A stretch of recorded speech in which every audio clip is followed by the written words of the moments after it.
어느 날 갑자기 가게 간판을 당장 내리라는 내용 증명을 받는다면 어떠세요? 내가 먼저 쓰기 시작했는데 왜 침해지? 이제 억울해 하시는 대표님들을 정말 많이 봤습니다.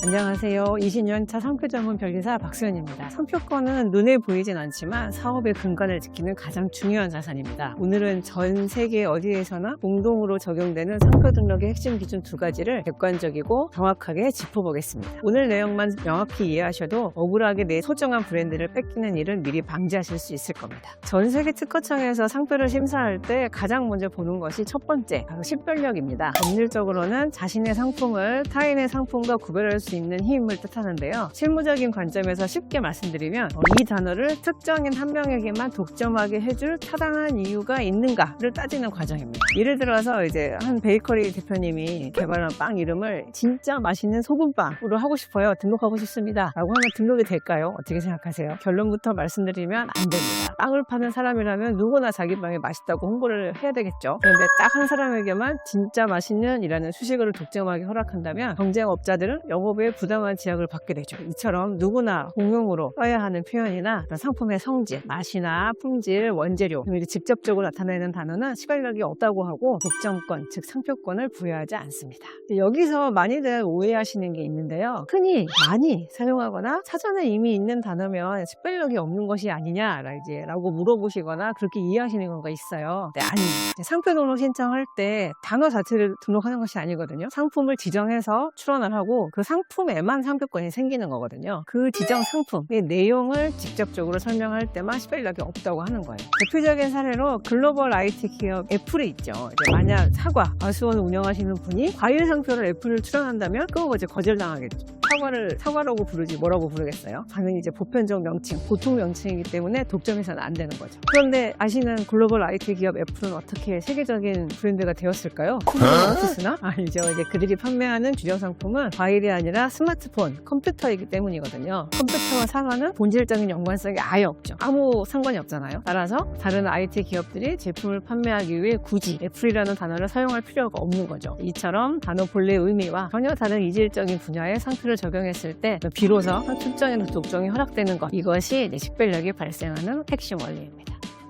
만약에 상표가 식별력을 갖췄다면 다음으로 검토해야 할 중요한 단계가 있습니다. 바로 유사한 선행 상표가 있어서 동종 상품이 두 상표가 동시에 사용이 되었을 때 혼동 가능성이 있을 수 있는가입니다. 여기서 이제 선행 상표란 특허청에 나보다 먼저 출원이 되었거나 등록이 되어 있는 타인의 상표를 말하는 거고요. 혼동 가능성이란 소비자가 시장에서 두 브랜드를 접했을 때 같은 회사에서 나온 제품인가? 라고 출처를 헷갈릴 위험성이 있으면 혼동 가능성이 있다고 합니다. 왜냐하면 상표법의 궁극적인 목적은 결국 소비자 혼동을 방지해서 공정한 경쟁을 유도하고 시장의 질서를 유지하는 것이기 때문이에요. 그렇다면 이제 상표가 유사하다, 그래서 헷갈린다라는 것은 어떤 기준으로 판단을 할까요? 상표 유사성은 크게 이제 외관, 형태, 칭호, 발음, 관역, 뜻이라는 세 가지 요소로 이제 판단을 합니다. 먼저 외관, 형태는 시각적으로 봤을 때 어떤 폰트, 로고 디자인이 유사한지 유사하지 않은지를 보는 거고요. 실제 칭호, 발음입니다. 실무적으로는 가장 큰 비중을 차지하는 요소인데 입으로 소리를 내서 불렀을 때 이제 발음을 말을 하는 거고요.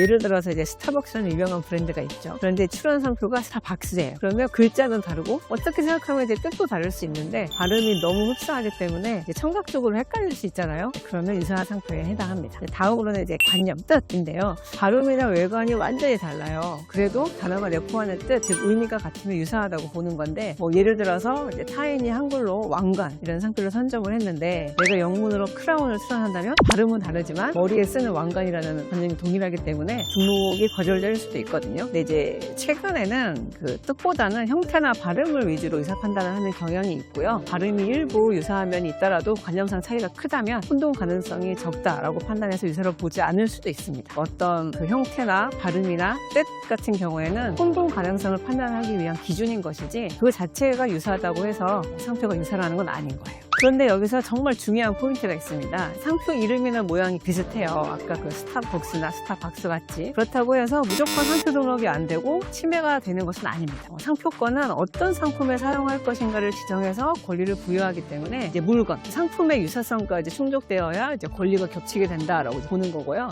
예를 들어서 이제 그 스타벅스가 카페가 아니라 상자예요, 상자. 그러면은 비유사가 될 수도 있는 거죠. 이제 어떤 상품과 어떤 상품이 유사한지를 어떻게 판단하냐? 그 기준은 경우에는 기본적으로 생산자, 판매 경로, 유통, 최종적으로는 이제 수요자와 용도가 같은가 등을 이제 종합적으로 구별을 하게 되는데요. 이제 예를 들어서 이제 우유와 치즈, 명칭은 다르고 제품 형태도 다르지만 유제품이라는 공통점이 있고, 많은 경우에 동일한 생산 시절에서 우유도 만들고 그걸로 치즈도 만들고 버터도 만들 확률이 높죠. 이제 그런 경우에는 유사한 상품으로 이제 분류가 될 수 있습니다. 이 상표와 상품 두 가지를 기준을 종합해서 판단할 수 있는 사례를 한번 예를 들어보겠습니다. 크라운 하면 뭐가 떠오르세요? 연기기 좀 있으신 분들은 크라운 맥주 떠올릴 수 있을 거고요. 과자 좋아하시는 분들은 한도, 조리폼 등을 만드는 이제 크라운 제과 아직도 있나? 떠올릴 수 있을 것 같아요. 두 회사 모두 상표 명칭으로 이제 크라운을 쓰고 있으니까 완전히 동일하고, 심지어 이제 왕관이라는 뜻도 완전히 같잖아요. 그렇지만 맥주 회사가 제거 회사 측에 상표권 침해 주장을 할 수 있을까요? 법률적으로는 어렵습니다. 맥주와 과자는 생산자, 유통망, 소비자가 완전히 다르기 때문에 비유사한 상품이라고 하는 거죠. 일반 소비자가 마트에서 과자를 구매하면서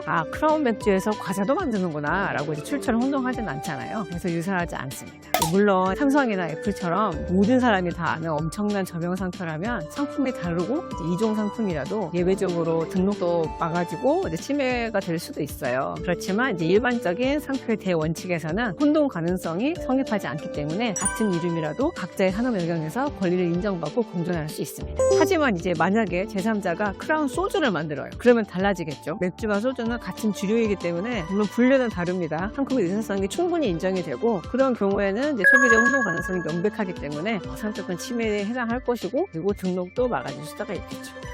자, 정리해보겠습니다. 내 브랜드를 법적으로 안전하게 보호받고 타인과의 분쟁을 피하기 위해서는 두 가지 기준을 점검하셔야 됩니다. 이 기준은 우리나라에서만 적용되는 것이 아니라 글로벌리 상표법이 있는 거라면 어디에나 있는 공통적인 기준입니다. 첫 번째는 내 상표가 누구나 써야 하는 흔한 명칭이 아니라 타인의 것과 구별되는 고유한 식별력을 갖추어서 나만 독점할 수 있는가. 두 번째는 이제 선행 상표의 형태, 발음, 뜻이 유사하면서 동시에 지정 상품의 종류나 판매처까지 겹쳐서 소비자를 오인하게 할 혼동 가능성이 없는가. 이 원리를 이해해야 해외에서의 상표 등록 가능성도 잘 판단할 수 있습니다. 국가마다 세부적인 심사 지침 차이는 존재하지만 독점 가능성과 혼동 가능성이라는 이 거대한 두 축은 어떤 글로벌 기준이라서 동일하게 작용하기 때문입니다. 하지만 이론을 아는 것과 실제 그 권리를 확보하는 과정은 완전히 다른 문제인 것 같기는 해요. 식별력과 유사 판단은 결코 쉽지 않고요. 제가 20년이나 상표 업무를 해왔지만 아주 솔직히 어렵습니다. 정답이 정해져 있는 공식이 아니라 판단하는 사람의 어떤 경험과 지식, 그리고 이제 국가별 시대별 상황에 따라서 그 결과가 달라지기 때문인데요.